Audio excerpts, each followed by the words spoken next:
Eu não tenho dó de fechar a operação. A operação ela pode ser lucrativa como ela pode não ser. Agora, o que você não pode é perder dinheiro. Uma coisa é você perder 300 mil de implantação. Pontual, Agora, outra coisa é você ficar esmagando 20, 30 mil ali todos os meses durante 4, 5 anos. E não é só o dinheiro, Felipe. O que as pessoas não analisam é que é energia de gestão. Para você ter noção, hoje eu tenho pessoas que ganhavam mais, ganhando menos, mas mais motivadas. Porque a motivação ela não tá ligada só a dinheiro. Sabe o que a pessoa tem que ver? Ela tem que ver futuro. Porque o dinheiro, para a maior parte das pessoas, infelizmente, se ela ganha 10, ela gasta 12. Se ela ganha 20, ela gasta 22. Brasil. Então, para ela, 3, 4 meses, aquilo já vai se tornar natural. Agora, se ela falar, olha, eu posso me tornar um diretor, eu posso fazer parte de uma expansão, Posso mudar minha vida aqui. Posso mudar minha vida aqui. A pessoa não vai ligar tanto para o que ela tá no presente, ela Total. vai olhar para o futuro, né? Se tem um conselho que eu posso dar para alguém que tá querendo crescer, é seja resiliente e não seja hipócrita.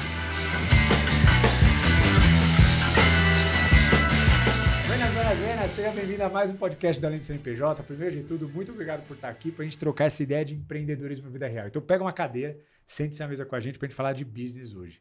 Cara, o cara que está aqui na minha frente está indo por uma trajetória que eu o conheci através do business que ele está à frente, automaticamente porque ele colocou uma loja no shopping do lado da minha casa, que é lá em São Caetano. E aí, quando a gente teve a oportunidade de conversar, eu falei, pô, cara, eu conheço a loja dele, sei que o cara tá voando, tá com várias lojas aí pelo Brasil. Inclusive fora do Brasil, que você estava comentando, né? Ou não tem nada a ver? Não, fora do Brasil. A gente já volta para entender essa expansão internacional que você falou de outros negócios. E cara, o mais interessante, que é legal a gente trocar essa ideia aqui, é que ele está fazendo um plano de expansão agressivo, tá com uma porrada de loja, não vou ficar dando spoiler, vou deixar ele contar aqui pra gente, inclusive com plano de abertura de novas, e tudo loja própria, rede própria. O que vai um pouco na contramão do mercado, porque a galera valida o modelo, o que ele quer? Pular em cima de franquia, porque automaticamente ele exponencializa com taxa e tudo mais, jogando o BO operacional na mão da equipe. Não quer dizer que você não tenha BO quando você é franqueador, mas seu BO muda de patamar, você vai começar a gerenciar empreendedores. Então, cara, fica muito legal a gente ter esse papo aqui para justamente a gente ver como é um processo acelerado de expansão através de loja própria, no varejo e tudo mais, só que de forma própria, né? De forma única. Porra, isso aí é um negócio que, na minha cabeça, é uma operação complexa. É isso que a gente vai trocar ideia. Tô aqui com o meu brother, João Ferrari, da NutraFit. Prazer te entrevistar, meu cara. Pô, prazer é meu, cara. É muito interessante estar aqui. Como eu estava falando para você, Felipe, eu sou um fã de vocês. Na pandemia, a gente começou a consumir muito conteúdo. Você lá no início, falando de empreendedorismo, né? No momento onde não estava nem tão enraizado assim o digital, né? Exato. Tava ali iniciando. E continuar com essa história, trazendo pessoas aqui. E eu poder estar aqui sentado. Então, cara, no caminho de empreender, a gente tem muita coisa além do dinheiro, né? Total, cara. E esse daqui é um dos prêmios. Poder conhecer pessoas com relevância e que traz um conteúdo de qualidade como você. Pô, então, é um prazer estar aqui. brigadaço, cara. E, cara, conhecendo a tua trajetória, vendo lá a biografia que nós recebemos pra te entrevistar e tudo mais, eu falei, caramba, bicho, vai ser uma baita de uma história. Porque o que vocês estão fazendo, como eu falei, é um pouco do que não tá tão no padrão da galera que valida o modelo de negócio, ainda mais em varejo como vocês estão. E vocês estão indo com expansão própria. Quantas lojas vocês estão hoje? Hoje são 47 lojas, né? E a gente está adquirindo mais 45 lojas. Então, caraca, a gente vocês estão com quase 100 lojas próprias. 100 lojas próprias. Bicho, eu preciso entrar nessa operação para entender como vocês gerenciam isso, mas antes, queria conhecer um pouquinho da tua trajetória. O Ferrarinho. Uhum. Né? De onde você veio? Como que foi? Você mora agora em São Paulo, mas você sempre veio daqui. Quando você era criança, o que você queria ser quando você crescesse? Dá um overview pra gente da tua trajetória até a vida adulta. Assim. Faz uma geral aí pra gente. Cara, tem história, hein? Boa. Vamos Vai lá. ser massa. O João sempre foi um sonhador. Eu vim de uma classe bem humilde, né? Meu pai nunca deixou faltar absolutamente nada em casa, mas eu sou aquele menino de escola pública do interior de São Paulo, de Itu. Do interior? Ah, legal.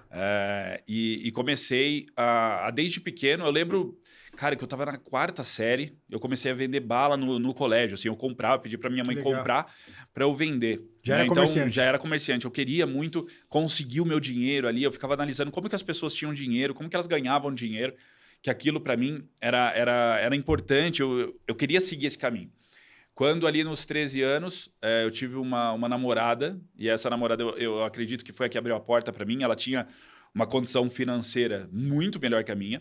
e ela mostrou um mundo para mim que eu não conhecia. Então, Então, quando eu olhei aquele mundo, eu falei, cara, eu quero chegar aqui. Como que eu faço para chegar? Sendo que eu não, tecnicamente, estudo numa escola pública, Total. né? Vou ter dificuldade, enfim. Cara, é muito louco isso. Porque, assim, os últimos episódios têm quase repetido essa coisa aqui, esse padrão, e eu gostaria de falar, porque eu também vim de uma escola pública e tudo mais. A ambição, ela só existe com referência. Só.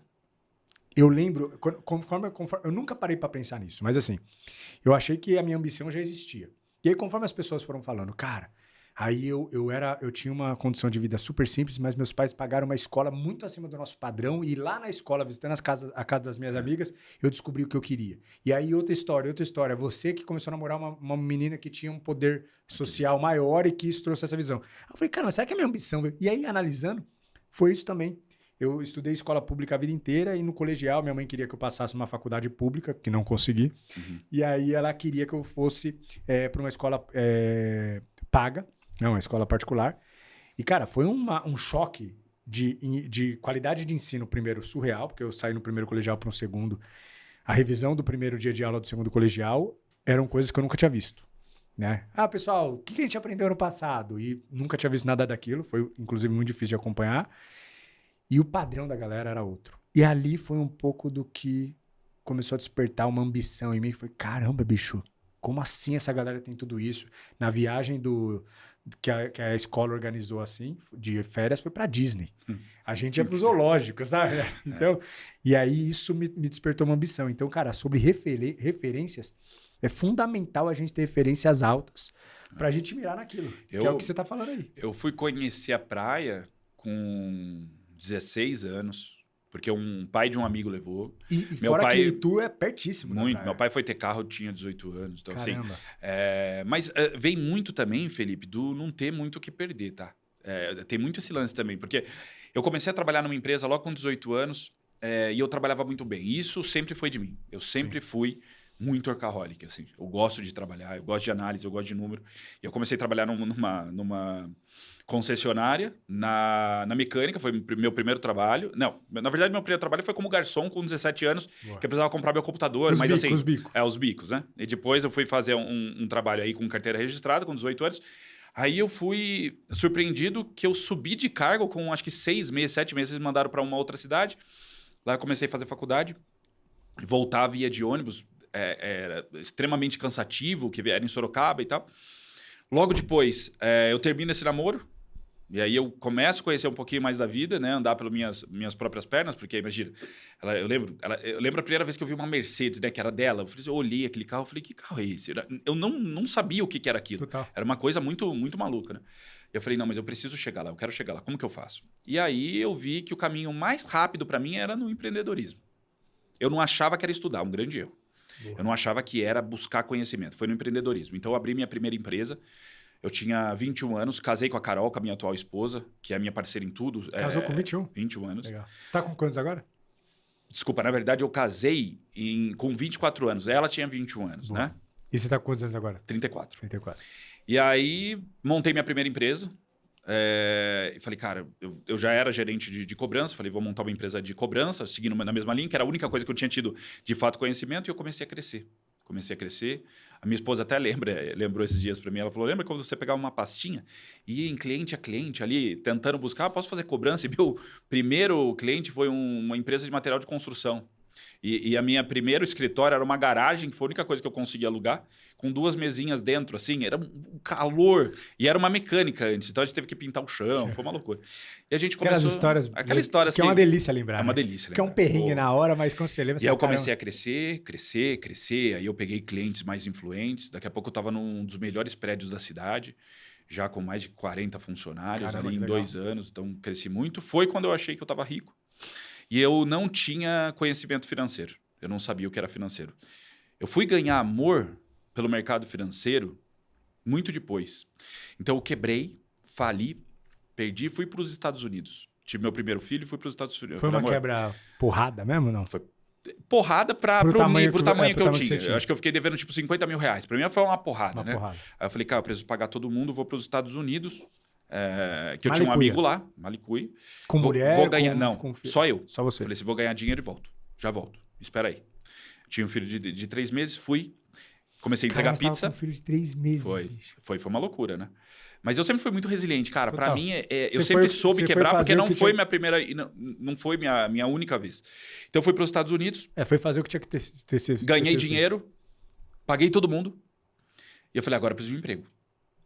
Aí, eu falei, quero trabalhar em São Paulo, porque é onde tá as coisas, quero sair daqui, quero ir para São Paulo, Você quero ir para tava em São Itu. Paulo, tava em Itu, quero ir para São Paulo. Aí, essa empresa que eu tô hoje como CEO me contratou. Ele falou, olha, eu preciso de um gerente financeiro, você sabe? Eu falei, nossa, logo gerente financeiro? Aí eu falei, sei, tudo. Aí eu peguei, fui aprender. Cheguei lá, tava uma bagunça, comecei a aprender e comecei a amar isso. Comecei a amar, comecei a entrar cada vez mais em curso na vida financeira. E aí entra o João, que ama estudar. E aí eu comecei a estudar, gostar da área financeira, gostar de gestão. E eu entrei nessa empresa, tinha 7 lojas. Caramba. Aí eu fiz a expansão dela. Aí eu comecei como gerente financeiro, depois fui para coordenação de processo, depois fui para diretoria. Com 28, hoje eu tô com 34, eu tinha 30 anos, eu estava na diretoria. Legal. Aí eu vou para Portugal, tem uma oportunidade de expansão lá, faço a expansão. Essa expansão internacional não foi da Nutrafit? Não foi da Nutrafit, foi de Mas uma... é do grupo? Não é do grupo também. Nada a ver. Não, eu queria muito ter uma trajetória internacional para que eu pudesse conhecer novos mercados. E fui lá, fiz uma expansão grande em Portugal. Como surgiu essa oportunidade para você?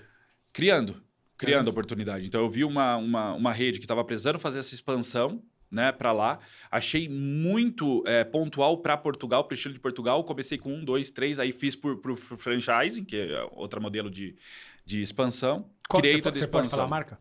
Posso. Chama Outbeco. É uma marca... Outbeco? Isso. É uma marca que foi criada, meio que pensada no Outback, mas de uma forma um pouco mais abrasileirada. Que legal. Então foi bem legal. Fiz a expansão, tá até hoje lá. Não deu merda o nome? Não. Em termos de não, NPI? não. Tem Não? todo o registro NPI, tanto aqui no Brasil quanto lá em Portugal. Tem Enfim, Outbeco não- aqui? Tem. Eles começaram a fazer a rede, depois eles meio que descontinuaram. Eu não sei exatamente porque eu não tive mais E contato foram para fora. com o dono. Depois eles foram... Aí eu fui para fora, né? Eu que fiz lá. Então eu fiz toda a expansão e comecei a prestar consultoria para o Brasil, porque eu comecei a notar que a Europa em si, ela tem um tamanho muito reduzido de mercado. E quando a gente fala de expansão, o Brasil é um mar muito maior. Tanto em questão de possibilidade de ganho, então os brasileiros têm uma renda per capita muito maior do que o português, né? Então, a gente tem uma oportunidade de crescimento muito maior, um país muito mais consumista, onde a expansão também se torna nacional. A nível Brasil, assim mesmo, a per capita é maior? É maior mesmo? do que de Portugal. É. Não sabia. Portugal, ele é um país que tem uma equidade muito grande. Então, as pessoas lá ganham todos em torno de 900 a 1.300 euros. Tá? Então, a renda média em Portugal é 1.300 euros. Se você pegar um juiz, por exemplo, ele vai ganhar 2.000 euros. Então, assim, não tem... Diferenciação. Agora, quando a gente entra no Brasil, você tem uma oportunidade de ganho Entendi. em grandíssima escala. Exato. Né? Então, aqui... o público consumidor daqui, ele não escolhe. Ele fala assim, eu vou jantar ou vou viajar. Ele janta e viaja. Né? Lá em Portugal já não. Ou ele vai jantar fora, ou ele vai viajar. Ele toma escolhas. Ele tem que fazer escolhas porque... Inclusive, sobre essa equidade que você comentou, esses dias eu estava vendo uma matéria que o nível de pessoas entrando numa faculdade de medicina na Europa tem caído, porque eles olham e falam, cara, eu vou ganhar não tanto quanto... uma pessoa que estuda bem menos e vou ter que me dedicar 5 anos numa faculdade, mais especialização, mais X tempo. Resumindo, ele vai perder, entre aspas, 10 anos da sua vida para se formar numa especialidade e ter uma certa experiência com, esqueci o nome, residência e tudo mais. E aí, no final, ele vai ganhar 2 vezes o valor de um cara que trabalha no escritório. O que, de certa forma, essa facilidade, essa equidade acaba atrapalhando a meritocracia, que querendo ou não, quem estuda mais é mais raro e tudo mais, e evita que as coisas evoluam, né? Exatamente o que você falou agora, para mim, é a maior pedra de crescimento da Europa. Onde você... Por que eu vou estudar mais? Por que eu vou fazer uma pós-graduação, um MBA? Por que eu vou fazer algo complementar? Ou por que eu vou empreender dentro da minha própria empresa? Porque isso é um tema que eu quero falar aqui, porque empreender dentro da empresa onde você trabalha é a melhor maneira de você empreender quando você não tem dinheiro. Por que eu vou fazer isso se eu não vou conseguir ganhar muito mais. Vou ganhar 300 euros, 400 euros. Então, as pessoas realmente paralisam. Então, você vê que a qualidade dos serviços lá é muito ruim. Desde de atendimento até... tem lugares que você tem que implorar para ser atendido. Portugal, né? assim. Portugal, muito, assim. Os melhores que atendem são os brasileiros. Exatamente. Você vai lá, o português vai te atender. Puta que pariu, você tem que pedir favor, cara. É muito difícil. É muito difícil. Então, eles não são abertos a nada. Então, acaba que congela muito a economia, né? Nesse sentido de crescimento. A meritocracia é algo que não... Agora, quando você vem para um país que tem as suas raízes capitalistas, como o Brasil... que a gente vem muito da cultura americana, aí você tem possibilidade de ganhos que são muito mais... meritocracia na veia, né? Exato. E que são muito maiores do que em Portugal, por exemplo. Você vai imaginar, vamos falar de redes mesmo de franchising aqui. A gente tem um Boticário com 4 mil... Um Cacau Show com quase 5 mil lojas. Entendeu? Então, aqui você consegue fazer uma expansão. E assim, às vezes eles até param de expandir, não é por falta de pessoas não querendo crescer. É porque realmente já bateu o número máximo da parte geográfica do Brasil. Já não tem mais território, né, para entrar. Então, isso você não vê em Portugal. Então, o crescimento lá é muito difícil, muito complicado. A tecnologia lá está anos-luz atrás do Brasil. É mesmo, cara? Que loucura, bicho.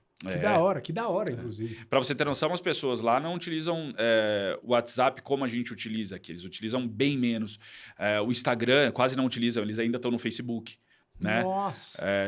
Eu tive já experiências de contatar, ainda tenho... contatar pessoas pelo WhatsApp e ela fala, olha, não te dê intimidade a isso. Entendeu? Então... Caraca! Eles realmente têm uma limitação. Que é um movimento que aconteceu no começo do WhatsApp. Exatamente. Tinha um movimento desse. Hoje em dia, você ligar não te dê liberdade para isso. Me chama primeiro no WhatsApp. Quando a gestão lá, a gestão no Brasil ainda é muito precária. Né? Hoje as empresas elas morrem por falta de gestão. Ninguém faz uma empresa para ser comprado, por exemplo. Sendo que o lucro real numa empresa está no momento, está no equity. Né? Então, lá eles não pensam muito assim. Então, a informalidade lá é gigante, porque é um país que tributa demais também, né? Então, você vai num supermercado, num restaurante, dificilmente você consegue pagar com um cartão de débito. Ele quer dinheiro para conseguir trazer a informalidade para dentro do negócio dele. E você vê que isso já passou há muito tempo no Brasil. Né? A gente já vem entrando numa formalidade um pouco maior, apesar de todos os problemas. Mas a gente só vai entender isso quando a gente mora fora. Não adianta. Tem gente que fala assim, João, eu quero morar fora. Eu falo, por quê? Não, por causa da segurança. Eu falo, mas onde você mora? Eu moro em Salto, que é uma cidade do lado de Itu. Quantas vezes já foi assaltado na vida? Não, nenhuma. Eu falei, então esse é o real motivo? Não, é porque eu quero conhecer um país que funciona. Qual o país que funciona? Funciona em quê? Qual aspecto? Né? Então, assim, as pessoas, elas têm essa vontade. Eu acho que você tem que falar a verdade. Eu tenho vontade de morar fora. Exato, pronto. Né? É isso. Eu tenho, que foi o meu caso. Essa sua visão sobre Portugal, assim, é uma visão talvez compartilhada com outros países da Europa ou é mais Portugal? É mesmo? É assim, lógico. Cada um tem sua peculiaridade. Cada um tem sua peculiaridade. Eu acho que Portugal ele ainda é o país mais complexo, né, em questão de desenvolvimento, de cultura das pessoas. Falam que é muito burocrático para abrir empresa lá. Empreender lá é mó trampo. Lá ainda eles estão na época do papel. Então a assinatura, tudo você tem que pegar, você tem que fazer qualquer coisa na assinatura. Então, assim, é complicado. Lógico, Portugal tem muitos pontos positivos também. Educação. Meu filho, eu estava numa escola muito boa lá, que chama Salesianos, que é a mesma que tem aqui. Depois eu coloquei ele numa pública, porque a gente foi morar num local onde tinha uma pública que era muito boa. Cara, excelente o ensino. Né? Minha filha teve uma doença grave lá. Lá, o grave, ele não é atendido pelo seguro médico, né? Vai sempre para o público. O atendimento público é magnífico, né? Na questão grave. Agora, quando você vai nas questões mais simples, aí você vai ficar 5 horas na fila. Então, assim... Tudo tem seu problema. Mas Portugal não tem corrupção. Onde? Tem muita corrupção. O mundo inteiro tem. O mundo inteiro tem muita corrupção, né? Então, é uma questão de você analisar. Já a Espanha, um país já um pouco mais desenvolvido, né? Pelo tamanho, menos burocrático, um pouco mais aberto para a tecnologia. E isso se compartilha se a gente for para a Alemanha. Já na França também tem essas peculiaridades como Portugal. Então, assim, o Brasil ainda, com todos os problemas que tem, é um país incrível. E ele só não é incrível, é porque ele te estrutura desde menino. A gente que veio de uma classe mais humilde, a gente aprendeu desde moleque a sobreviver. Pra gente não é difícil descer, subir. Não é um problema. Exato. Isso é a nossa cultura que traz. Se ela é boa, se ela é ruim, aí a gente tem que entrar no aspecto filosófico da mais coisa. filosófico, mais social. Mas pra gente isso é muito bom. Você pode ver, se você for num evento de network, no mundo inteiro vai ter um brasileiro. Porque o brasileiro ele já nasce com essa garra, né, de querer empreender. E aqui é difícil, aqui a gente lidar com informalidade, a gente lidar com empresas que usam CNPJ de laranja para não pagar imposto, carga roubada. Né? Tá aí o Mercado Livre, o sucesso todo, né? E nós sabemos o porquê. Nós estamos aqui e sabemos o porquê. Então o brasileiro ele já tem essa mente de querer crescer. E quando a gente chega num país como esse, a gente desenrola muito mais. E as pessoas falam, cara, esse cara e em Portugal é isso. Tem muita gente que prefere trabalhar com brasileiro em Portugal. Muito empreendedor gosta de contratar brasileiro. Eu tenho 2 grandes amigos, que é o Thiago e o Mar, são portugueses, vieram comigo no Brasil, na feira de franchise e tal. E eles falam, João, a gente só contrata brasileiros. Ele tem 3 restaurantes hoje. E é só brasileiro que trabalha para eles, né? Então, assim, o brasileiro ele tem mesmo essa desenvoltura, né? A gente é muito inteligente, inteligente. Só que a gente pode utilizar essa inteligência por mal e por bem, né? É isso. E aí eu comecei a fazer muita consultoria aqui no Brasil. Na verdade, eu nunca deixei o Brasil. De 3, 4 meses eu estava aqui. Porque eu sempre teve uma ligação, uma consultoria, uma marca nova, né? E aí eu comecei a notar, eu falei, cara, legal, foi muito boa a experiência, mas o meu crescimento não está aqui. Foi quando eu vim prestar uma consultoria para essa empresa que eu tô. E eles falaram, João, a gente queria que você assumisse toda a empresa novamente. Aí, para mim, foi interessante. E aí eu acabei voltando e entrando como CEO da companhia. Quando você volta, quantas lojas tinham? Agora, ela já estava nessa expansão de 47. Eu vim mesmo para arrumar a casa. É aí que a gente veio falar de gestão. É isso, vocês cresceram, automaticamente se perdeu um pouco de processos e tudo mais, coisa natural. E aí você está colocando a bola no chão, organizando a casa para poder expandir uma segunda rodada de expansão. No empreendedorismo, a gente não fala ordem e progresso, né? A gente fala progresso e ordem. É isso. Porque a gente primeiro bagunça para crescer, depois arruma para poder ficar.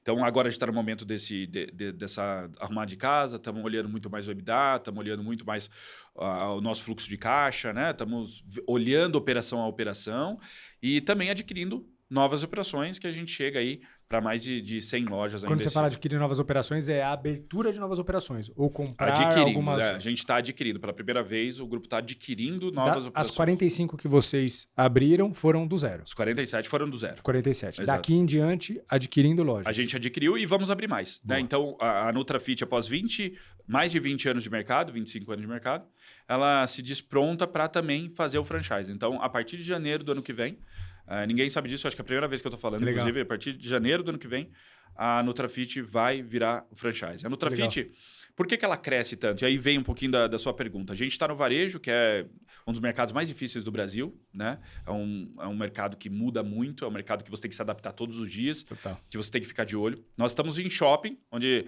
o custo... Só shopping. A gente só está em shopping. A gente tem algumas lojas de rua, mas são poucas. 90% da operação está em shopping. A gente tem o que a gente chama de CTO, que é custo total de ocupação. Então, o custo de ocupação é extremamente alto, né? Então, a gente tem que ter uma margem maior, logo, um preço maior também. Mas qual que é o diferencial da Nutrafit por ser a única?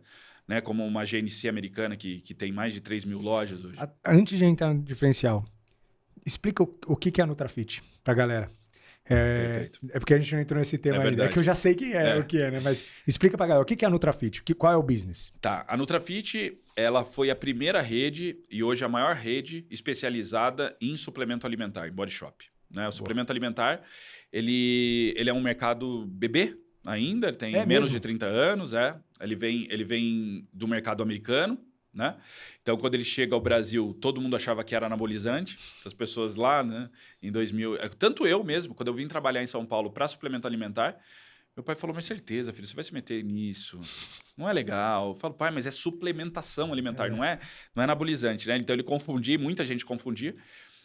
As vitaminas não eram permitidas, depois começaram a ser permitidas. E é um mercado que vem crescendo de uma forma muito surreal. Então, a gente tem aí... Nos Estados Unidos, você pega uma prateleira de farmácia, bicho, você não sabe qual comprar de tanta opção que tem. E eu vou te falar que hoje, antigamente era um luxo, hoje é uma total necessidade. O suplemento alimentar hoje, ele é muito importante para que a gente consiga manter os nutrientes do corpo. Uma terra, há 30, 40 anos atrás, tinha muito mais nutrientes do que tem agora. Né? Caramba. Então a gente começa a sentir falta desses nutrientes e aí vem a necessidade da suplementação para a gente ter uma saúde mais equilibrada. Não sabia né? desse dado, que Então, a terra está perdendo nutriente. Muito. Então, assim, a Nutrafit hoje, ela veio até do mercado bodybuilder, mas ela não se manteve no mercado bodybuilder. Hoje o nosso cliente target, o cara que mais compra da gente é o wellness, né? O público wellness, que está querendo se cuidar mais, que está querendo longevidade, que faz academia, mas não é para ficar gigante, é para realmente se cuidar. É a pessoa do dia a dia. E a previsão desse mercado aí é que quadriplique de tamanho nos próximos 5 anos. Então, a gente vai crescer muito ainda, tá? Mas a Nutrafit, ela vem com a indústria. Então, a CR Nutrition hoje, que é do ex-presidente, né, que é o Renato, é uma das maiores fábricas hoje do Brasil de suplemento alimentar. Então, as marcas estão na nossa mão, o que nos permite estar em shopping. Né? Você pode continuar, que eu só vou fazer uma anotação, porque você acabou de me dar um insight, mas é porque eu não quero perder esse insight. Tá. E hoje, eu acredito muito no varejo ligado à indústria, né? Que é onde você tem coberta para todo mundo. O suplemento alimentar, Felipe, ele vem traçando aí um caminho da indústria direto para o cliente final. Tá? Ele vem entregando o produto para o cliente final.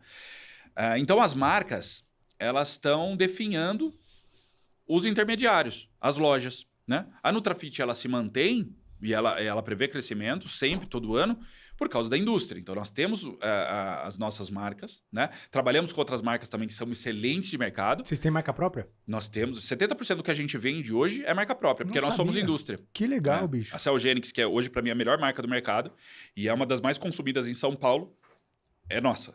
Que legal. Né? Então, eu não tinha essa visão. Eu achava que vocês eram uma loja de suplemento. Nós somos uma indústria. Então, tá em Mairiporã, que é a indústria, e ela fornece para todas as lojas. Então, a gente tem a Universal, a X-Pro, enfim. A gente tem uma diversidade de marcas, que são marcas muito boas, que a gente vende dentro da nossa própria loja.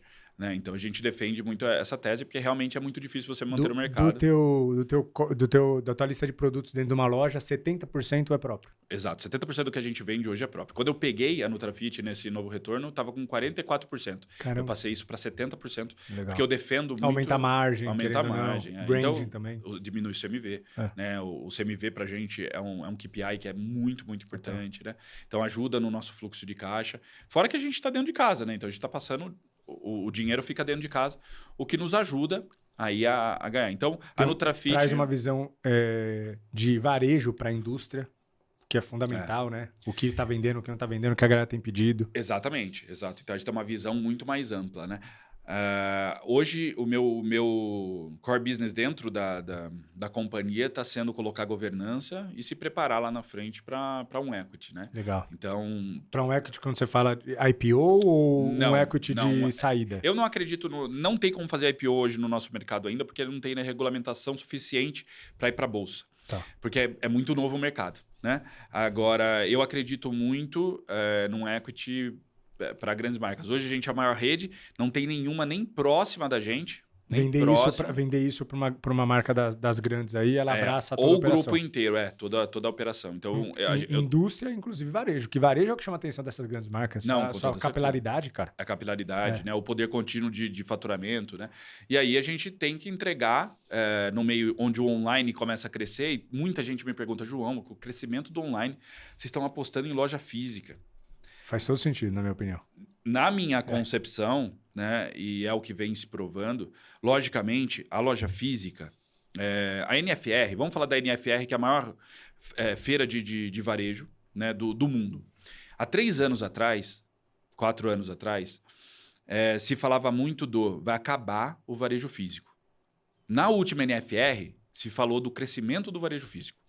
E por que isso mudou? Primeiro que eu acho que são clientes em momentos diferentes da vida.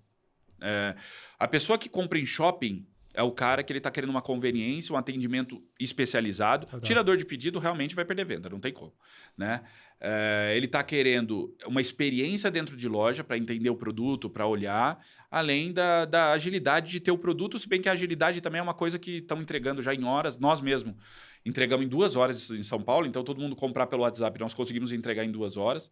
Hoje, quase 20% do nosso faturamento é venda por WhatsApp. É isso, é o omnichannel, né? Você ter a loja como branding, como ponto de venda, mas também como canal de distribuição. Exato. É isso, é um CD. É isso Por isso mesmo. que eu acho que a loja física, tem muita gente indo para... O varejo que está morrendo, né? A loja e tudo mais, é a loja que abre a porta e acha que é só esperar o cliente entrar. Esse aí vai morrer.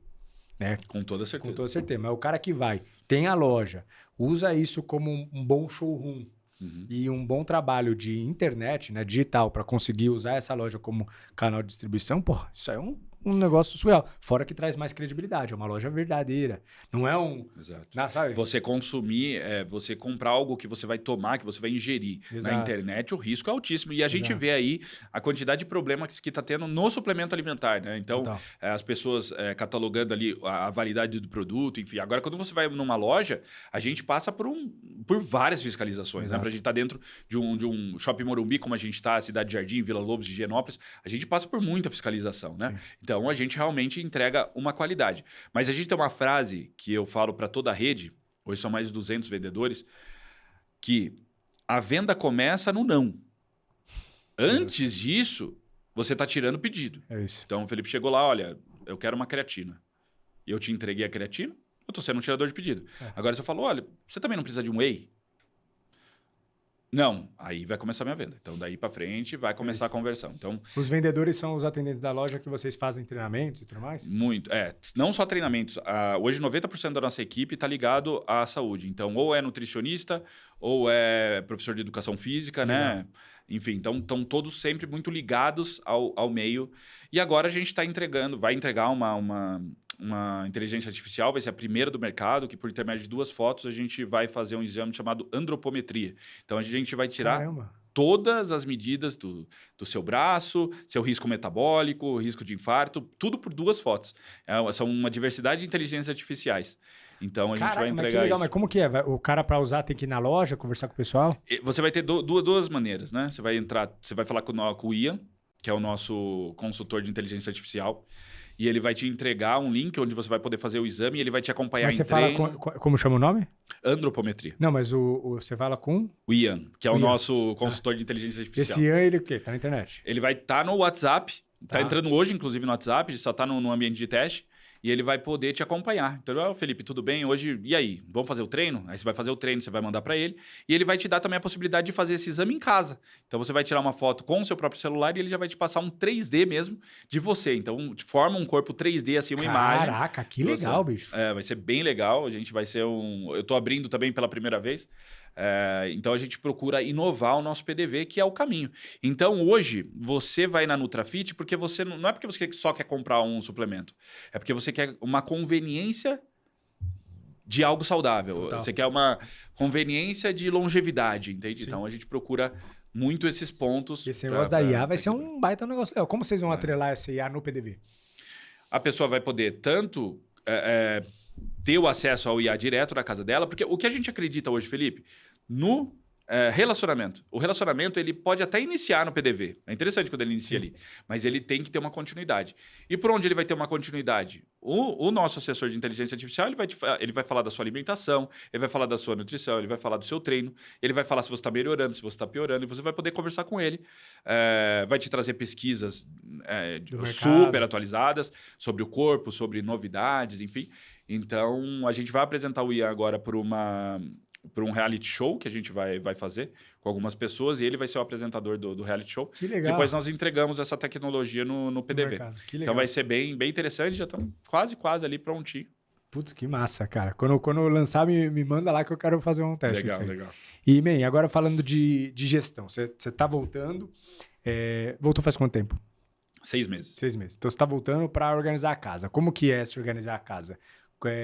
O que você pode contar pra gente, assim, desse plano de expansão que aconteceu, de 7 para 47, 40 a mais, e o que você sente, e o que a Nutrafit tem em termos de empreendedorismo, falando a real, sentido de dificuldade, o que se perdeu, o que está difícil de controlar, quais são as coisas que precisam ser colocadas na linha, quando você fala governança, qual tipo de governança, porque a governança ela é ampla, ela vem para resolver dores gerais, mas muitas vezes pontuais, né? A gente não está tendo talvez uma boa diligência aqui, etc. Dá um overview para a gente das dores do crescimento, né? Desse crescimento. Quanto tempo aconteceu esse crescimento de 7,47?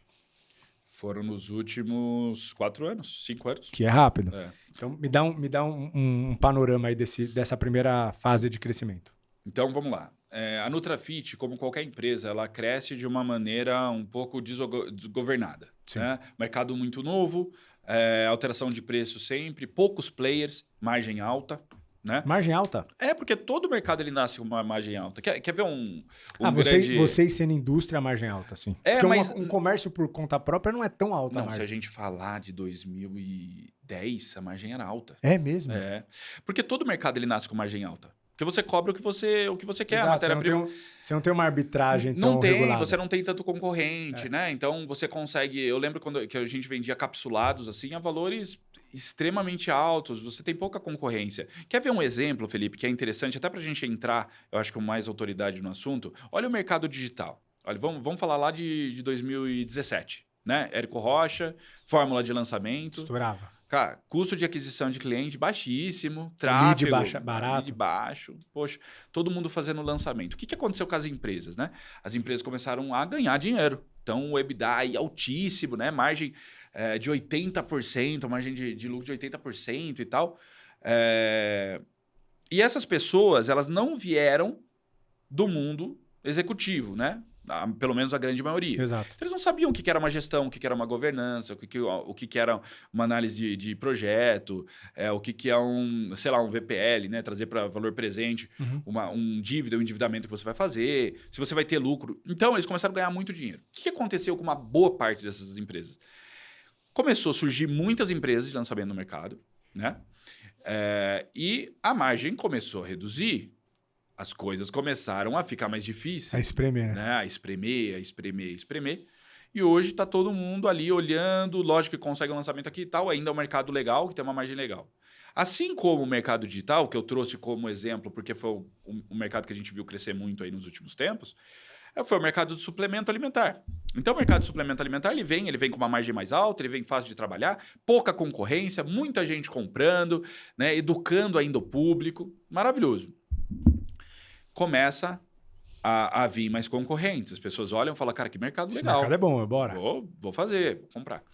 E aí, começam a fazer, novas marcas surgem. Olha quantas marcas surgiram de suplemento alimentar, né, nos últimos anos. Foi um boom, né? E aí, se você não tiver gestão, no momento que eu chamo de ciclo de maturidade do mercado, você vai começar a perder muito e você vai quebrar. Total. Então, você vê que fundos já começaram a entrar. Né? Fizeram agora na Dux, que é uma empresa de uma marca de suplemento. Outras estão entrando também, né? A Nestlé comprou a Pura Vida. Então, assim, quando você começa a ver essa movimentação de mercado, o que quer dizer? Que o ciclo de maturidade se iniciou. Então, já não existe mais aquele ciclo de altas margens, de pouca concorrência, de facilidade de mercado. O jogo vai começar a ficar sério. Qual que é o mercado mais antigo que a gente tem hoje no mundo? Mercado financeiro. Quais são as margens que eles trabalham? Mínimas. Espremidaças. Tem que ter uma gestão muito boa, tem que ter uma governança muito boa. Então, agora, o mercado de suplemento alimentar começa a entrar na maturidade, né? Mercado financeiro entrando. Profissionalização. Profissionalização. Vão injetar dinheiro, vão trazer profissionais de fora. Vão analisar número, vão começar a colocar meta de ROI, meta de EBITDA, tudo. Né? Então, aí a gente olha e fala, cara, agora é o momento de se preparar. E foi o que a Nutrafit olhou e falou, cara, é o momento, agora a gente precisa se profissionalizar. Como que a gente vai se profissionalizar? Colocando cultura, comitê, conselho, né? Trazendo metas mais... não são aquelas metas jogadas que as pessoas fazem, né? Ontem vendeu 100, agora vai vender 110. Não, ela tem que ter um cabimento dentro de uma estrutura de estratégia comercial, né? Então, você coloca cadeiras, microgerenciamento acaba, né? Você começa... A empresa começa a trazer muito mais confiança nos profissionais. E aí a gente vem trazendo essa cultura e essa governança para dentro da empresa. Então, esse é o grande trabalho. É o grande desafio. Quando eu volto para a Nutrafit crescendo, não tinha o financeiro bem trabalhado. Então, hoje a gente já tem todo o nosso fluxo de caixa, nossa previsão de 2026, né, 2027, 2028, como que a gente vai crescer. Legal. Né? Como que a gente trabalha a meritocracia dentro da empresa, a avaliação dos stakeholders, né, de todo mundo que é envolvido nisso, né? Como que a gente faz essa análise.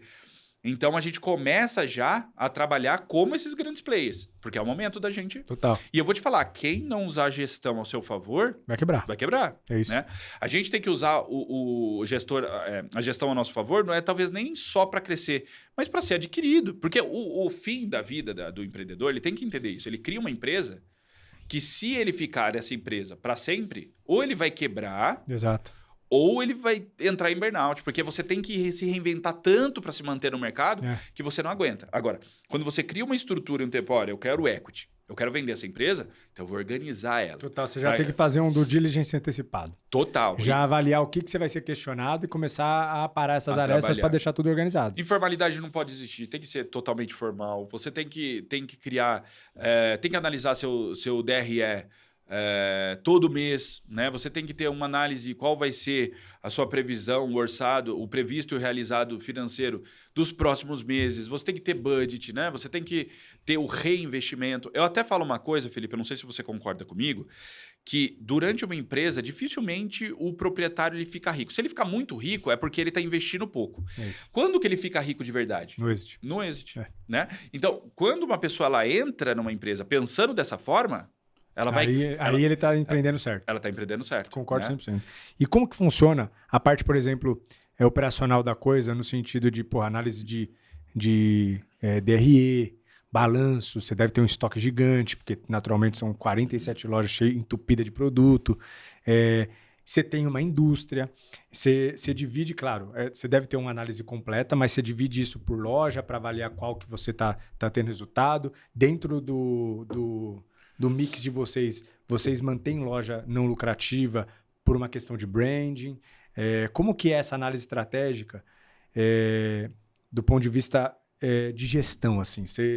No overview, como que você gerencia? Indústria é uma coisa, varejo é outra, coloca tudo na mesma cesta, dá um overview. Não, tem que ser tudo muito separado. Né? Uma coisa é você falar de grupo, porque você vai entender o que aquele sistema está gerando para o teu caixa. Boa. Isso é importantíssimo, é muito legal você ver isso. Mas você vai conseguir achar oportunidade quando você vai a fundo. Então, a gente separa indústria, distribuição e varejo. A gente já tem essa distribuição. O que seria a distribuição? A distribuição é chama GLC, que é a empresa que recebe o produto da indústria e ela faz a distribuição para todas as lojas e também algumas marcas vendem para outras... vende online e também para outros lojistas. Né? Então, a gente também fornece para outros lojistas. E essa distribuição que cuida do setor comercial de outros lojistas, ou não? De outros lojistas, eles vendem esses produtos para outros lojistas, né? Que não é só no Nutrafit. Não é a indústria vendendo, é a distribuidora. É a distribuidora. Boa. Então, a indústria ela tem a venda das marcas próprias, mas a distribuidora vende todas as marcas do mercado. Perfeito. Né? Porque hoje a gente tem um a distribuidora também vende todas as marcas? Vende outras marcas também. Que, inclusive, abastece as lojas da Nutrafit. Perfeito. Com o restante lá. Exato. E a Nutrafit, tudo o mesmo grupo, e eu acho isso impressionante do Renato, isso é uma tese que ele tem, eu acho isso incrível, que ele trata cada empresa com a sua particularidade e totalmente individualizada. Ele tira a camisa e veste a camisa. Totalmente. Então, ele olha a distribuidora pagando para a indústria, o varejo pagando para a distribuidora. Então, ele analisa se a distribuidora realmente está dando lucro. Se a indústria realmente está dando lucro, se as lojas que estão puxando o lucro ou que está dando também lucro. Então, analisa cada operação com a sua independência, porque ele foi crescendo dessa forma. Boa. E eu acho isso extremamente interessante. Né? É o jeito certo de ver, o jeito correto. Para você não se apaixonar pelo business e às vezes está dando prejuízo. Exato. E aí, quando a gente entra para dentro das lojas, aí a gente tem primeiro tempo de maturação, então a gente abre uma unidade, ela tem um tempo de maturação, aí ela não maturou nesse tempo, encerra a operação. Quanto tempo de maturação vocês colocam? Depende muito do nível de investimento. Tá. Então, por exemplo, se a gente tiver com um investimento muito baixo, a gente consegue segurar um tempo de maturação maior. Porque realmente, se é um investimento baixo, é porque aquele local vai demorar um pouco mais para andar. Né? Agora, quando a gente entra num shopping alto nível, por exemplo, a gente conta ali 18 meses para a operação maturar. Né? A operação não deu lucro. É o ROI. A operação não deu lucro, né, nesse tempo, aí a gente segura. A gente para e fecha a operação. Eu não tenho dó de fechar a operação. A operação ela pode ser lucrativa como ela pode não ser. Né? Depende do nível de análise, de risco de mercado. São muitas variáveis. Né? Agora, o que você não pode é perder dinheiro. Uma coisa é você perder 300 mil de implantação. Agora, outra coisa é você ficar esmagando 20, 30 mil ali todos os meses durante 4, 5 anos. E não é só o dinheiro, Felipe. O que as pessoas não analisam é que é energia de gestão. Total. Né? Então, você tem que olhar. Então, a gente faz um DRE de cada loja. Tudo unificado, para a gente saber se aquela operação está lucrativa, se ela não está, o que ela precisa fazer para melhorar. Né? Então, a gente olha uma a uma. Não deu tempo de maturação, nós encerramos a operação. Uma vez que você tem 47 DREs de lojas diferentes, qual insight que você pode trazer de curioso das linhas que variam muito mediante a uma cultura ou uma gestão que tal loja tem e a outra não tem? Cara, olha só. A gente... Porque o DRE ele é muito orgânico perante a cultura, o momento. Então, cara, uma loja que performa bem, com uma equipe boa, tal, essas linhas aqui explodem e essas aqui, de uma equipe às vezes ruim. Cara, eu tenho loja, tem de tudo dentro, né? Mas Quantos casos eu tenho lojas aqui que me dá 35% de EBITDA. Nossa. Bom, muito bom. Muito bom. Né? Uma loja de rua. Essa loja é uma loja que eu tô olhando, tô lembrando que é uma loja de rua. Uma loja de rua? Que fatura muito. Fatura muito. Caraca, é incrível. Bicho. É uma loja que eu acho que nem o fundador lá atrás acreditou que essa loja ia nessa andar. loja. Aonde que é? Posso perguntar? Campo Belo. Campo Belo? Caraca, bicho. Então, é uma loja que nos dá... Assim, nós temos um resultado explosivo nela. E eu tenho lojas que faturam R$5.000 por mês. Nossa, bicho. E não maturou, a gente está encerrando. Então, assim, são coisas assim que você fala inacreditável. Outras coisas que é muito curioso. Eu tinha a gestão de um cara que a loja malemar chegava no equilíbrio dela. Eu mudei o gerente no outro mês, Felipe. Eu não estou falando de... Foi assim, pum, de uma hora para outra. Explodiu. É mesmo? Me dá 20% de EBITDA. Caraca, é isso, é a pessoa que está à frente, né? Como que vocês fazem com remuneração dessa gerência? Para que eles tenham, a remuneração fixa, vocês têm variável, como que funciona? Hoje eu posso dizer que no mercado a gente remunera muito bem, porque a gente acredita muito, mas exige muito também. Então, porque faz diferença. Você viu por esse número. Nessa minha volta, é uma coisa que eu pedi muito para toda a equipe, os coordenadores, os gerentes, os supervisores, é que gerente fosse gerente. Então, o gerente tem que cuidar. O gerente tem que ter noção da perda. Para você ter noção, eu peguei uma perda, a gente tinha um valor imenso de perda, eu diminuí isso 93%. Perda como? Validade? De extravio. Extravio? Eu diminuí isso 95%. Como? Qual a ação que você tomou? Descontando. O gerente ele tem que ser responsável, Felipe. Né? Ele tem que ser responsável por aquela loja. Se é o vendedor dele que está comendo barrinha... Às vezes até ele extraviava. Muitas vezes. Sim. Imagina, você não consegue ter controle. É uma rede muito grande, então a gente desconta. Né? Então existe a contagem, mês a mês, chegou no outro mês, abateu no mês. É uma equipe à parte que faz a contagem? É uma equipe terceirizada que faz. É isso aí. Que é o caminho. Porque senão você gera um conflito de interesse. Eu diminuí em 10% o SG&A da empresa, desde que eu cheguei. Porque estava muito gorda a operação. Entendeu? E hoje a gente tem um retorno muito maior. Então, o que eu fiz? Eu olhei para a máquina girando, olhei para ela e falei, cara, tem muita linha aqui que não faz sentido. Fui negociar com o shopping. Você não pode entrar morto numa operação. Então, eu consegui diminuir bem o valor de aluguel de shopping hoje. Para você ter noção, hoje 20% da nossa receita é custo de ocupação. Então, a gente não pode dar mole. Entendeu? 20% da receita? Da receita. Como assim? Me explica melhor. 20% da receita. Vamos imaginar que eu não vou abrir número, mas vamos imaginar que eu tenho 1 milhão de receita, 200 mil é aluguel. Ah, tá. Puta, é bom o negócio, hein, meu? E você consegue... E, cara, como... Então, como que você, só de aluguel, 20%. Aí você tem como que você... Só pra insight, assim, como você negociou? Você chegou e falou, cara, tá ruim, tá muito caro, eu vou sair, me ajuda aí, tal. Cara, o shopping é uma parceria. Né? O shopping ele tem que entender que você também promove o crescimento dele. Né? E ele promove o seu crescimento. De fato. Então tem que ser um jogo que é bom para todo mundo. Quando nós entramos com uma operação no shopping, nós não sabemos se ela vai ser boa, se ela vai ser ruim. A gente tem métricas que a gente avalia. Mas muitas vezes o shopping chega para a gente, fala, fluxo é de tantas pessoas. Né? Não que não seja, mas quantas pessoas dessa de fato consomem, é meu público, a gente não consegue saber. Exato. E aí a gente faz uma negociação. Se a gente fizer uma má negociação quando a gente entra, ferrou. A gente entra morto. Você entra esmagado, a gente vai morrer. Então, toda loja tem que ser feita um DRA, uma análise, né? Antes de pegar, ver o ponto, quantidade de pessoas que passam. Tem uma série de análises hoje que a gente consegue fazer, que a gente aprendeu com o tempo. E aí eu sentava com o shopping e falava, olha, eu passei 2 meses negociando com o shopping. Chegava, olha, você me cobra tanto, com esse valor, a minha operação dá prejuízo, eu não vou continuar. Eu não consigo continuar. Shopping, normalmente, ele vai falar, não, João, calma, o que você precisa? Então, você demonstra que você está crescendo, que você está querendo crescer, que você está fazendo ação, que você está investindo. Inclusive, vocês, né, que têm já Cidade Jardim, Shopping Morumbi, cara, vocês têm um... Vocês não estão iniciando no mercado. Nós somos uma rede grande. Hoje, o que era uma luta antes conseguir um ponto no shopping, hoje os shoppings nos ligam. Todo dia, eu recebo ligação. João, tem um ponto aqui para você. E muitos shoppings, principalmente do interior, falam, João, tem um ponto aqui para você, eu vou te dar 1 ano. Caraca! Para você ficar. Porque é uma maneira deles conseguirem trazer um mix, pessoas, exato, faz parte da estratégia do shopping. Você tem que trazer um mix para trazer o público. Então, quando eu fiz baixei o SG&A, diminuí o CMV, que a gente estava com o CMV muito alto, diminuí em 30% o CMV, dado as proporções, 30% do CMV, diminuí o SG&A. Você baixou o CMV aumentando o share da loja de indústria própria. Foi isso? Também. Foi quais são as estratégias para diminuir o CMV? Aumentando produtos que te dão mais margem, a venda de produtos que te dão mais margem, vendendo bem. Então, eu tinha loja lá que faturava super bem, uma loja madura dando 20% de desconto. Por que você faz isso? Está dentro de um shopping. A pessoa, se ela for buscar preço, sim, eu falo para eles, é uma guerra que a gente não vai ganhar. Ele vai para a internet. Vai para e-commerce. Então, a tua força tem que estar na sua venda. Se você der desconto, você está me dizendo o seguinte, eu não vendo tão bem a ponto de vender pelo preço que tem que vender. Concordo. Então, a gente diminuiu muito o desconto. Boa. A gente arrumou mix. Então, tinha loja que estava com o mix completamente errado. A gente foi arrumando. Então, assim, a gente foi fazendo mudanças estruturais que começaram a dar um resultado no fluxo de caixa já no primeiro momento. Que legal. Né? Então, renegociamos taxas, enfim. Então, eu fiz realmente, não foi um turnaround, porque a empresa não estava mal, mas foi realmente um processo ali de remodelação natural que ela tinha que passar, porque ela cresceu. Exato, né? Ela cresceu muito.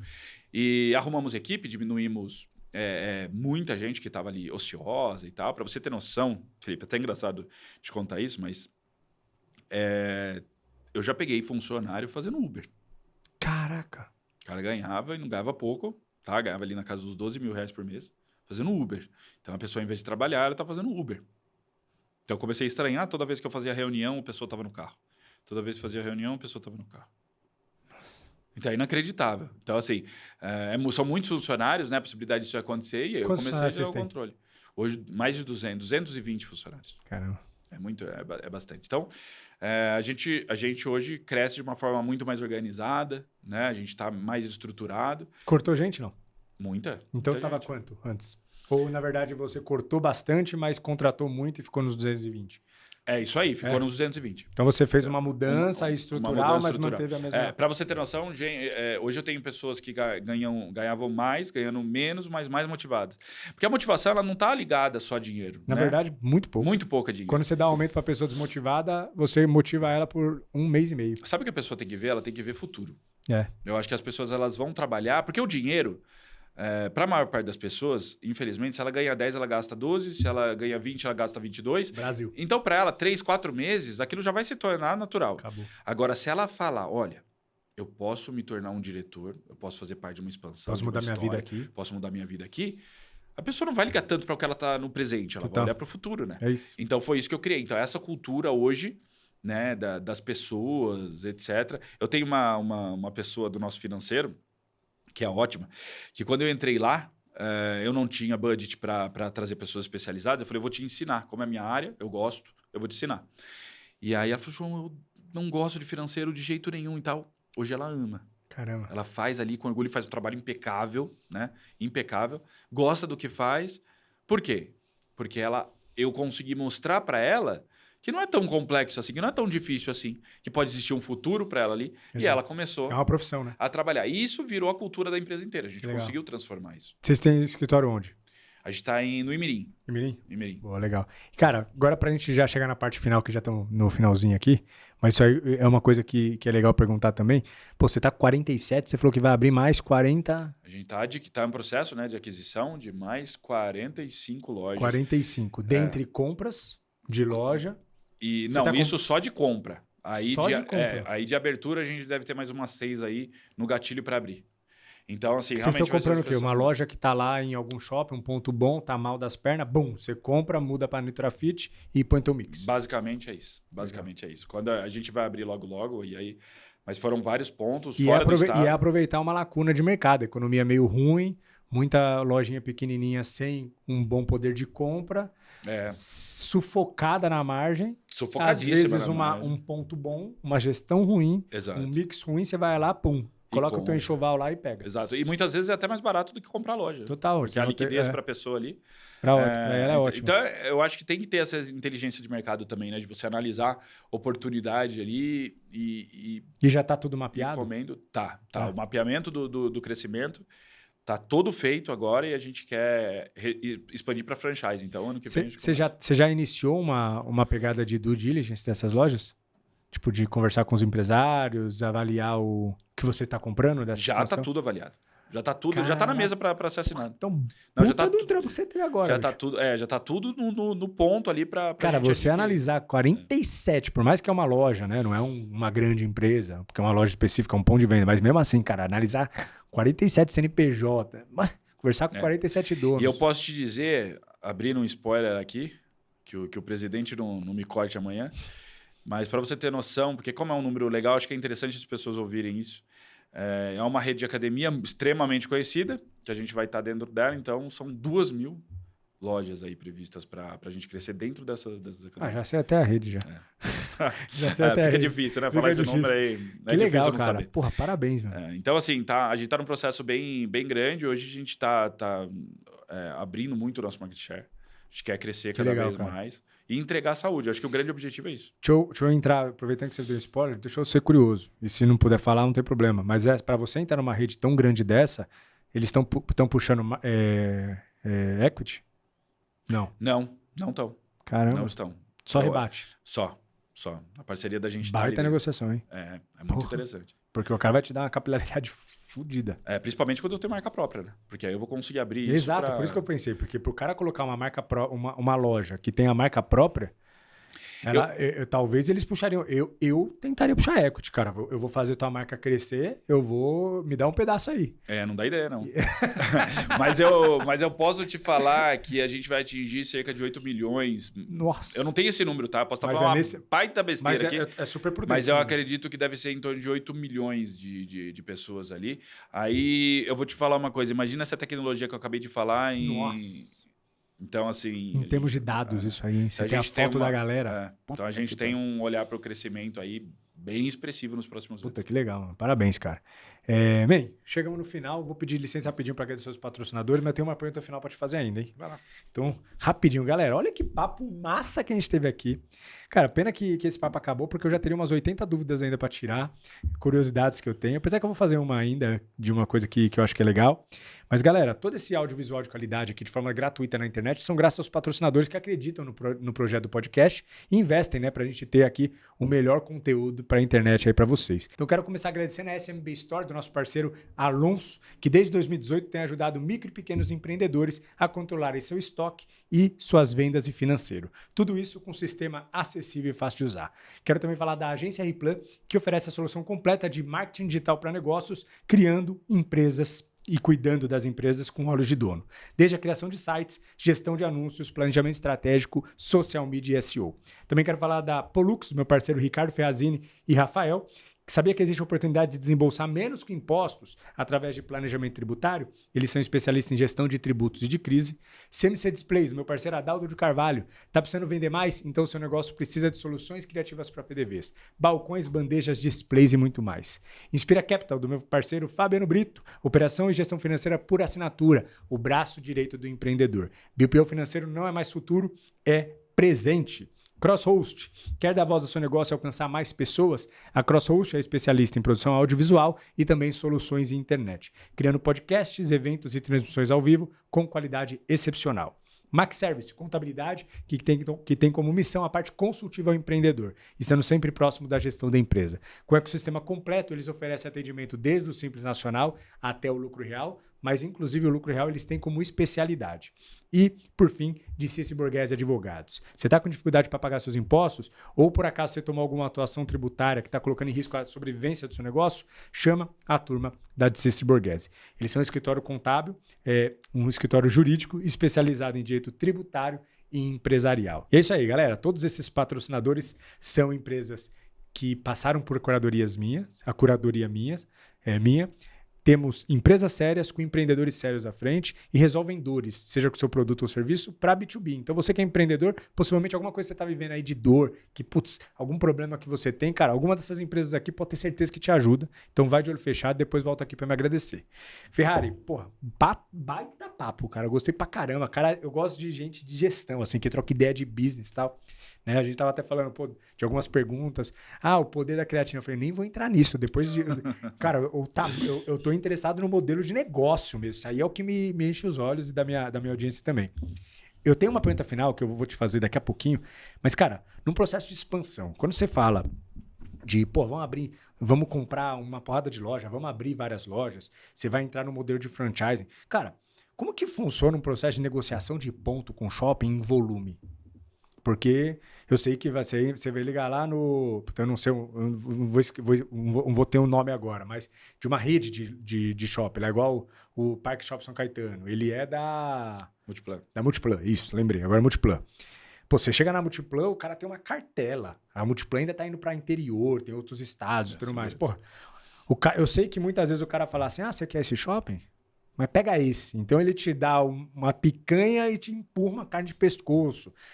Como que funciona esse tipo de negociação de grande volume de abertura de loja, cara? Dá um overview pra gente. É negociação, né? Todo shopping ele quer fazer essa negociação, mas aí vai de você... Aceitar, né? ou não? É importante me ter na loja. Eu mesmo não aceito. Eu já vi fazerem, eu já vi muito próximo de mim fazerem negociação para entrar em 2, 3, 4 lojas, mas em shoppings, mas eu fico muito com o pé atrás. Quando começa a me oferecer 4, 5 shoppings, é por quê? Né? Assim, todo ponto vai passar por uma análise muito criteriosa, que normalmente até eu vou lá. Então eu vou analisar pessoas, quantas pessoas estão passando na frente, se é o meu público, se não é meu público, qual que é o poder aquisitivo dessas pessoas, né? Se faz sentido ter uma loja ali, se tem match com as lojas que estão do lado, né, em volta. Caramba, legal essa análise, então tem uma série de análises que você tem que fazer para você não se colocar. Porque o trabalho do shopping é te vender ponto. Exato. Né? Ele te quer ali, você assinou 5 anos de contrato, meu amigo, você vai ter que ficar. Né? As multas são altíssimas, nem na pandemia eles abriram mão. Então, você tem que fazer. Então, essa bagatela... mínimo de shopping, quanto tempo? Cara, depende. Tem 5 anos aí é o... Puta que pariu. Então, você tem que trabalhar muito bem. Quando eu vejo uma loja abrindo de shopping e deu 1 ano, o cara fechou, tomou um pau. Possivelmente tomou. Às vezes tem uma negociação do shopping, né? E muitas vezes você compra o ponto, né? Então você está pagando pelo ponto também, o que a gente chama de CDU. Então, você tá que é a luva que o pessoal fala. Que é a luva, exato. Então você comprou o ponto é seu, né? Você pode até comercializar esse ponto depois. A luva é diluída no aluguel? Pode ser. E pode essa ser luva... negociado pelos 60 meses, por exemplo. Mas o que eu sei de... Cara, nunca tive loja em shopping, mas assim, e nunca analisei nenhum business que tivesse, né? Assim, para investimento. Mas a luva, que eu saiba, que eu já ouvi falar, ela é uma luva que você paga pro shopping, mas ela não é sua. Quando você sai, você entrega ela para ela, para o shopping, e o shopping vai lá e vende de novo para outra pessoa. Exatamente. Isso tem os dois casos, né? Tem o caso de a luva ser sua e você ter esse ativo? Você vai pagar. Tem. Boa. Então, Não comprei sabia. o ponto. Né? O que é a diferença entre a luva e você comprar o ponto? Esse ponto é meu. Então, Entendi. eu posso vender esse ponto, eu posso comercializar esse ponto. Que Agora, legal. uma coisa é você ter a luva. Aí você paga a luva, mas... Os melhores pontos não são vendidos, né? Não são. Os melhores pontos é luva total. Às vezes, algumas pessoas perguntam, você quer comprar o ponto e tal... Né? Às vezes pode valer a pena se você tem uma... Principalmente agora que a subida de aluguel está sendo muito grande. Então, toda renovação eu tenho que negociar muito. Porque eu não consigo aturar. Tem gente que senta na mesa e fala, João, vai ter 15% de aumento. Eu falo, não faz sentido para mim. E aí, então, é tudo esse poder de negociação, né? Caramba. Mas eu sou muito skin the game mesmo. Então, eu tô sempre dentro do negócio para olhar mesmo, para ver. Que legal, cara. Puta, baita no papo, cara. Adorei de verdade. Pô, prazer te conhecer. Prazer e é eu meu. tenho a pergunta final pra te fazer agora. Vai lá. A pergunta final é o seguinte. Cara, imagina, Ferrari, você tá saindo daqui do podcast, pega teu carro pra ir embora, e aí você bate o carro e morre. Mas bate na madeira aí. Nunca ninguém bateu o carro, muito menos morreu. Que bom. Mas, pô, no alto dos seus 34, que você falou? 34 anos. No alto dos seus 34 anos, você pisca os olhos, você acorda no céu e fala, como assim? Tua missão tá cumprida. Bicho, condensa aí os seus 34 anos num recado final. O que você deixaria pro mundo? O que você falaria? O que você deixaria de conselho? Pô, baita pergunta aí. Baita pergunta. O que normalmente vem de primeira é a melhor resposta. Tá, então já veio, né? A primeira palavra é resiliência. Cara, eu acho que, Total. que a vida, ela não é linear. E você vai se frustrar demais. Eu contei aqui poucos casos, mas eu já quebrei 4 vezes. Caraca, Né? Eu passei muito rápido, né? Eu já trabalhei em fundos, enfim. E para mim nunca foi o fim. Eu sempre encarei com aquilo ali um próximo passo. Eu sempre entendi de onde eu vim. Né? Lembrava, sem né? estrutura, sem É necessário lembrar. sem estrutura, com pensamento de futuro, que pode acontecer, então a gente arrisca muito, eu sempre arrisquei muito, né? Então é natural da gente. E eu sempre fui resiliente. Eu entreguei pizza nos Estados Unidos, lavei banheiro nos Estados Unidos, e eu saía de lá, não é sacanagem, sorrindo, brincando. Você entendia que era o momento, é o que tem que fazer. Então eu aprendi a curtir o momento. Então, nada é fixo. Se você tiver uma empresa, o mercado pode quebrar. Assim, se você começar a pensar nos seus medos e focar nos seus medos... Ferrou. Agora, cara, amanhã a empresa pode ser vendida, o João já não está mais empregado, já não é mais CEO, vou ter que ir atrás de outras pessoas, não sei se eu vou ganhar a mesma coisa, né? Uma empresa pode quebrar, pode vir uma guerra. Olha aí quanta coisa está acontecendo no mundo, não é? Sim. Então, se a gente ficar focado demais nesse futuro... E no final é só sofrimento à toa, é ansiedade. Mas é ansiedade. Então, seja resiliente. Eu acho que o melhor da minha vida é que eu sempre fui extremamente resiliente pro momento. Entender que agora não é o melhor momento de conversa. Eu mudei muito em tentar mudar as pessoas. Então, eu entendo que cada pessoa tem sua convicção. E vai lá saber se eu tô certo também. Né? Então, a gente tem que ter essa noção. Então, eu aprendi a lidar com pessoas. Hoje, eu acredito que eu sou um baita líder. Tomara que meus liderados falem isso. Mas eu sou um baita líder... Por isso, por entender o outro ser humano, entender o que ele precisa, não o que ele quer, porque na maior parte das vezes, o que ele quer não é o que ele precisa. Então, você tem que trabalhar isso, né? Fazer com que ele chegue do ponto A ao ponto B, evoluir pessoas, porque é isso que você vai deixar aqui. Total. É aquela pessoa que parou de fumar por causa de você, que evoluiu por causa de você. E quando você fala de resiliência, faz todo sentido, porque quando você começa a contar, e é muito fácil a gente entender quem é bom gestor só num papo. Pela linha de raciocínio da pessoa. Né? Às vezes o cara cresceu pra caramba. Às vezes eu converso com empreendedores que estão com uma empresa bombada, mas quando você vai falar de gestão, a pessoa é rasa. E não porque... Mas é porque o sucesso veio rápido demais, deu uma boa tacada e tudo mais. E quando você fala com gente que entende de gestão, normalmente essa pessoa já se fudeu pra caramba. Muito.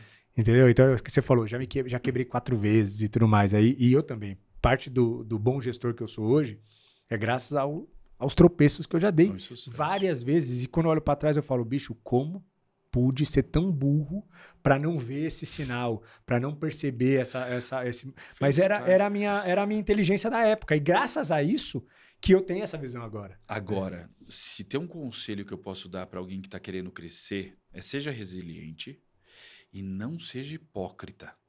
Porque, cara, pra mim, o maior malefício de quem não aprende, de quem não aceita aprender, é ser hipócrita de onde você tá, o que as pessoas fazem, julgar as pessoas. Olha, aquela pessoa se deu mal, quebrou. Que bom, cara. Ela fez parte. Exato. Felipe, eu sei que a gente tá com... Não, vai lá. Mas aconteceu uma coisa comigo que, cara, foi há pouquíssimo tempo, mas eu fiquei pensando, que insight, cara. Eu tava jogando tênis e ia ter um campeonato para passar um nível, né? Eu queria ali dar spin, eu jogava tênis de mesa quando era moleque, então eu peguei raquete dando spin e tal, já estava ali há 5 meses dando aula. E meu professor me chamou e falou assim, João, é o seguinte, eu quero que você pegue a bola e só jogue do outro lado. Não quero spin, só joga, tá? Só joga. Aí eu fui e dei o spin. Ele pegou e deu um grito comigo. João, eu falei, joga pra lá ou eu não vou te passar de nível. Beleza, a bola vinha, eu lá rabo o jeito chato. Você vê, depois de tanto tempo, tanta cabeçada, comecei a jogar a bola, só pro lado. Ganhei o primeiro jogo, o primeiro set, o segundo set, ganhei o game. Show. Aí ele sentou na minha frente e falou, João, deixa eu te explicar uma coisa. Sabe por que as pessoas não evoluem? Porque elas não aceitam em que momento elas estão. Elas não aceitam o nível que elas estão. Elas querem pular do A pro D. Puta história. A frustração... nesse momento, é muito certa. As pessoas não evoluem porque elas não aceitam que elas só têm que fazer o básico, para que ela faça o básico muito bem feito, para que ela consiga dar o próximo passo e assim chegar no D. O que as pessoas fazem? Elas saem daqui, elas vão dar spin, vão errar pra caramba, vão se frustrar e vão parar. Total. Eu não quero que isso aconteça. E aí eu cheguei para minha equipe e falei, pessoal, é o seguinte, nós temos que entender o nível que nós estamos. Nós não podemos querer sair daqui, do A, para ir para o D, porque a gente vai se frustrar. E o que a gente mais vê no empreendedorismo, principalmente com a internet agora, é as pessoas querendo sair do A para o D. Não vai rolar. Puta dica. Foi o que você falou agora. Ah, como que eu não olhei isso? Talvez você não tivesse aceitado o nível que você estava e de não olhar lá e falar, o que é um fluxo de caixa? O que é entrada e saída de dinheiro? E todos os erros que eu tive caem nessa história. Eu também. Todos os erros. Eu também, todos. E ouso dizer que todos os erros de todo empreendedor é essa história. É essa história. É o cara falar, não, vamos fazer um marketing, vou participar, sei lá o quê, vou expandir, e o cara não tem um DRE. Exato. Eu quero fazer tal coisa, eu quero contratar gente, tal, e o cara não tem uma operação bem organizada. Inclusive, o primeiro pensamento de uma pessoa, e eu tenho isso lá na minha primeira empresa, é: cara, eu preciso. O financeiro meu não tá legal, então contrata um financeiro. Ah, meu fiscal não tá bom, então contrata um fiscal. Isso não vai arrumar a sua empresa. Exatamente. A sua empresa só vai arrumar. Bagunça mais. Bagunça mais. Bagunça mais. Ela só vai arrumar quando você largar de ser preguiçoso, sentar e entender pelo menos o mínimo daquilo ali. Para que você consiga convergir, pavimentar. E aí depois para a pessoa asfaltar. Então, você tem que analisar. Então, foi uma coisa que eu aprendi. Eu não vou sair do A e vou pro D. Deixa eu arrumar a casa agora. Perfeito. Deixa eu ver as coisas que estavam faltando. Fazer um DRE, um balanço. Como é que eu vou falar de expansão? Como é que eu vou falar de franquia para alguém?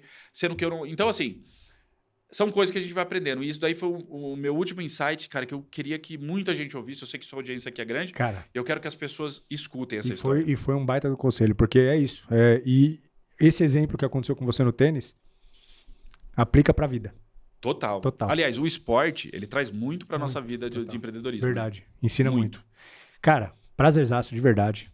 Conta comigo, com o Além do CNPJ, porque precisar. Vamos nos aproximar. Vamos jogar um tênis junto. Com certeza. Ó, pra você ter ideia, eu comprei minha primeira raquete hoje, eu nunca joguei tênis. Ah, então você a gente acredita? vai jogar agora. E aí eu marquei uma aula experimental lá na perto de casa, perto do shopping, inclusive, pra começar a aprender a jogar tênis. Não, vamos porque jogar. eu adoro tênis de mesa e sou bom jogando tênis de mesa, viu, cara?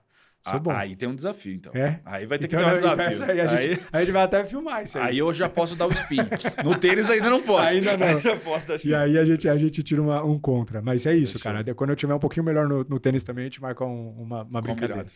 Mais uma vez, obrigado, meu brother. Obrigado, Tamo junto. E, cara, você que ficou até agora, porra, obrigado. Aqui embaixo tem vários botõezinhos, desculpa. Clique em todos para engajar. Se você acha que esse papo que a gente teve aqui faz sentido para algum amigo empreendedor, para algum sócio, para alguém da tua equipe, inclusive encaminha esse episódio, compartilha. Tamo junto, até a próxima. Valeu!